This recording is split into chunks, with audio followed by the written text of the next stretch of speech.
return on investment, ROI, return on investment. That's what we're watching immediately, nakedly, transactionally, in who Donald Trump has picked to lead his different agencies and departments in the regulatory world, putting industry captains and leaders, those who run the industry, in charge of their own regulation of their industry, meaning no regulation at all, meaning the American people suffer in the areas of workplace regulation, the environment, the climate, oil and gas, cryptocurrency, Securities and Exchange Commission, and the like. You're on Legal AF, the YouTube channel. Now more than ever, we need your help. Hit the free subscribe button. I'm Michael Popok at the intersection of law, politics, and ethical violations. Let's talk about Donald Trump and the ROI, the return on investment that Donald Trump has instantly given to people that paid for these positions.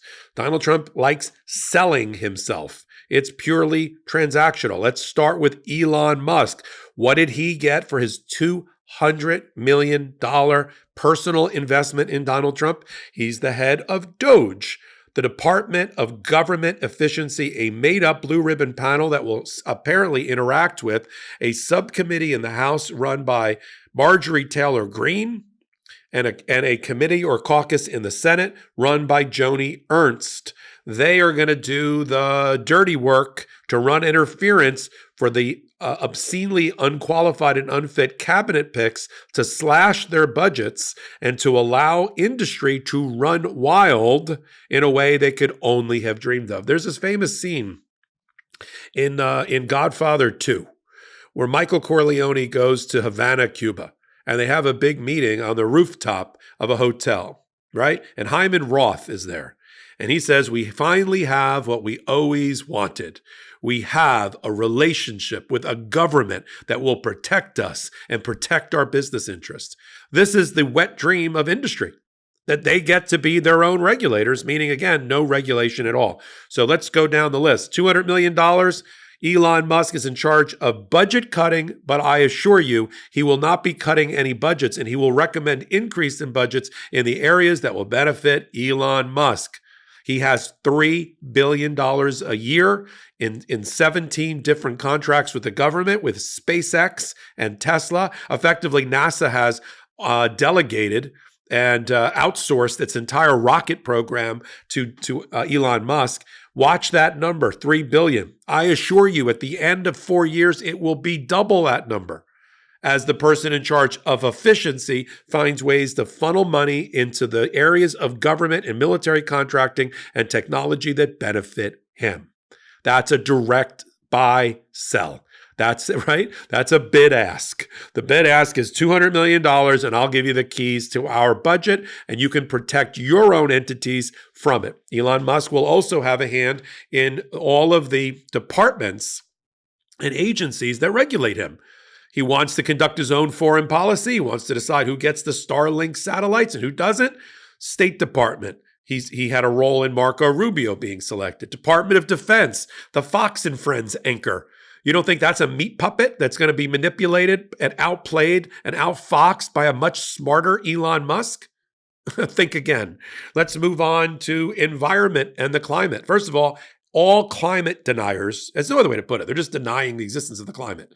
And people that believe there's global warming, none of them are now in the government. According to Donald Trump, all of his picks think that the climate crisis, there is no crisis. There is no global warming, despite the fact that we're all living in the middle of it. There's no polar ice caps melting. There's no entire species of animals disappearing. There's no issues. We shouldn't go to electric. We should stay with fossil fuels because that makes us a lot of money as politicians. So all those people are in the government. Harold Hamm, keep an eye on Harold Hamm. Harold Hamm runs Continental Resources, a huge oil and petroleum and gas company.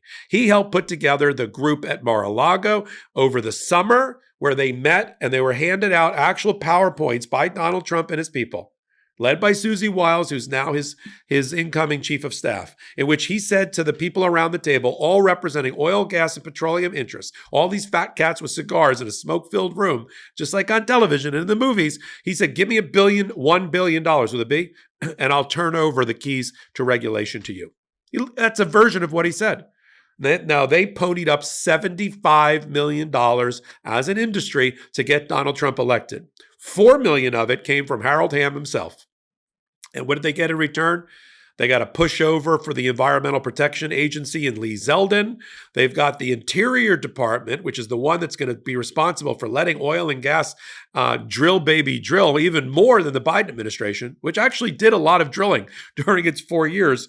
But now Doug Burgum, the North Dakota governor that ran for president for a bit, he's now Interior nominee, and he's best friends with who? Harold Hamm. So basically, your drilling, environmental protection, and everything else is going to be completely controlled by the oil and gas and petroleum industry because Donald Trump sold it.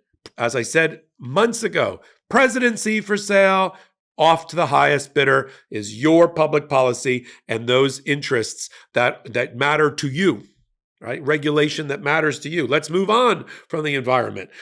Again, the thematic for this hot take, ROI, return on investment. Cryptocurrency, all the rage, completely unregulated industry that tanked. Dozens and dozens of companies went down the drain along with people's money.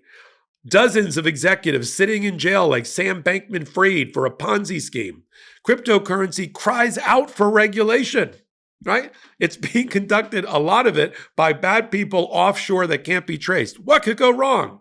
So under the Biden administration, they try to get a handle on it through the Securities and Exchange Commission, because many of these contracts about crypto are securities, therefore subject to regulation.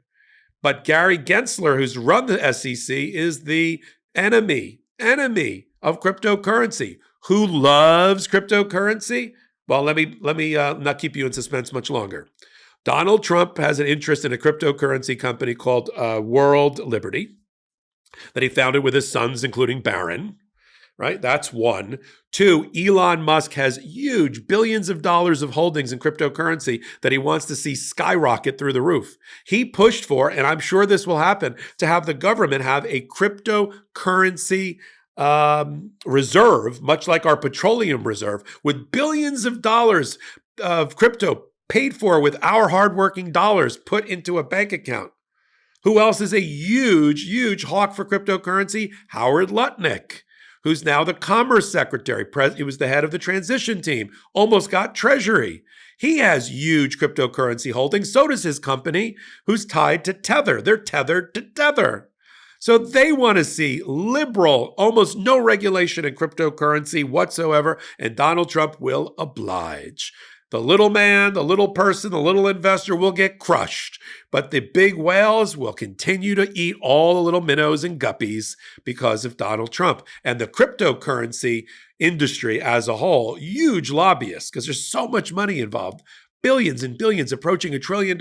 They gave hundreds of millions of dollars collectively to Donald Trump, and also through Elon Musk and Howard Lutnick. And what do you have? They're going to get rid of Gary Gensler as the head of the SEC. They're going to put somebody in there who's another meat puppet, who's going to say, oh, they're not investments. They're not securities. Therefore, they shouldn't be regulated. And there goes regulation in cryptocurrency. And there goes your money. Everyone's watching Bitcoin. Wow, Bitcoin's going to be at $100,000. Bitcoin could also be at $20,000. And there's nothing that you can do about it. I'm not against, just to be clear, I'm not against the concept of cryptocurrency or blockchain currency or stable coin currency. I understand it, okay? I've invested in it myself because I sort of understand it my way and a very small amount of money. In addition, I also know a lot of people in the industry. I get it, okay? And there is value to it, but it needs to be regulated because there's a lot of bad people in it. Look up 3 Arrow. The two guys that founded 3 Arrow disappeared with billions of dollars and they tanked dozens of companies, right? Bye-bye. You know, there's other companies out there. You can look them up. They no longer exist. They went down the drain in a year because of the crypto winter. Who's going to regulate to prevent the next crypto winter? Not Donald Trump, not with the people in his organization. You know, return on investment. And then to add a layer of insult to injury, Donald Trump's not going to allow any of these people to be vetted by the FBI to show that they have an ethical conflict, to show that they have a financial interest conflict, because they all do. Because Donald Trump is how they got their jobs is because they are conflicted. So Donald Trump's not going to make them go through the process of being vetted. He's conflicted financially. He's not giving up his interests. If anybody thinks that Donald Trump is going to put any part of his business operation or those of his family in a blind trust that he's not going to control while he's president, you are insane. Donald Trump's going to make more money while he's president than he ever could have when he wasn't president. And he's not going to have to pay taxes because the IRS is going to back off and the inspector generals are all going to be replaced of all the different agencies. Nobody's going to bother him. Nobody's going to bother anybody in the cabinet. And if they do, Donald Trump's going to pardon them. This is going to be the most criminal presidency ever. And we have the United States Supreme Court to thank for that. Because what Donald Trump took away from the immunity decision over the summer and MAGA on the Supreme Court was that he could get away with anything. He could get away with almost murder and maybe murder and not be prosecuted for it while he's a president. Or if it's within anything that touches his presidential powers or authority. And the pardon power is almost unassailable. So between the pardon power in his back pocket, which he won't be shy to use, and I'm sure he has promised all these people, come into my administration. You got nothing to worry about. We're not going to apply an ethics code. We're not going to do any vetting. I'm going to give you top secret security clearance on the stroke of my pen without any background because I have the power to do that. If you get in trouble, I'm going to give you a pardon. That is what everybody just elected. That is the threat to the rule of law that we talked about. And people are just waking up now after a really bad hangover, like, that's who we voted for? Yes, that's who people voted for. That's what we've been talking about. We'll continue to talk about it and focus our attention on it right here on Legal AF, the YouTube channel. Now more than ever, we need your help. Hit the free subscribe button. We got a goal, 500,000 by Jan 1. We can get there with your help. I'll do my part as the curator at the intersection of law and politics. And bringing on some great contributors over here, but I need your help as well. So until my next hot take, until my next Legal AF, right here on the Legal AF YouTube channel or on the Midas Touch Network, and don't forget our podcast, Legal AF. I'm Michael Popok, and I'm reporting. In collaboration with the Midas Touch Network, we just launched the Legal AF YouTube channel. Help us build this pro-democracy channel where I'll be curating the top stories, the intersection of law and politics. Go to YouTube now and free subscribe at Legal AF MTN. That's at Legal AF MTN.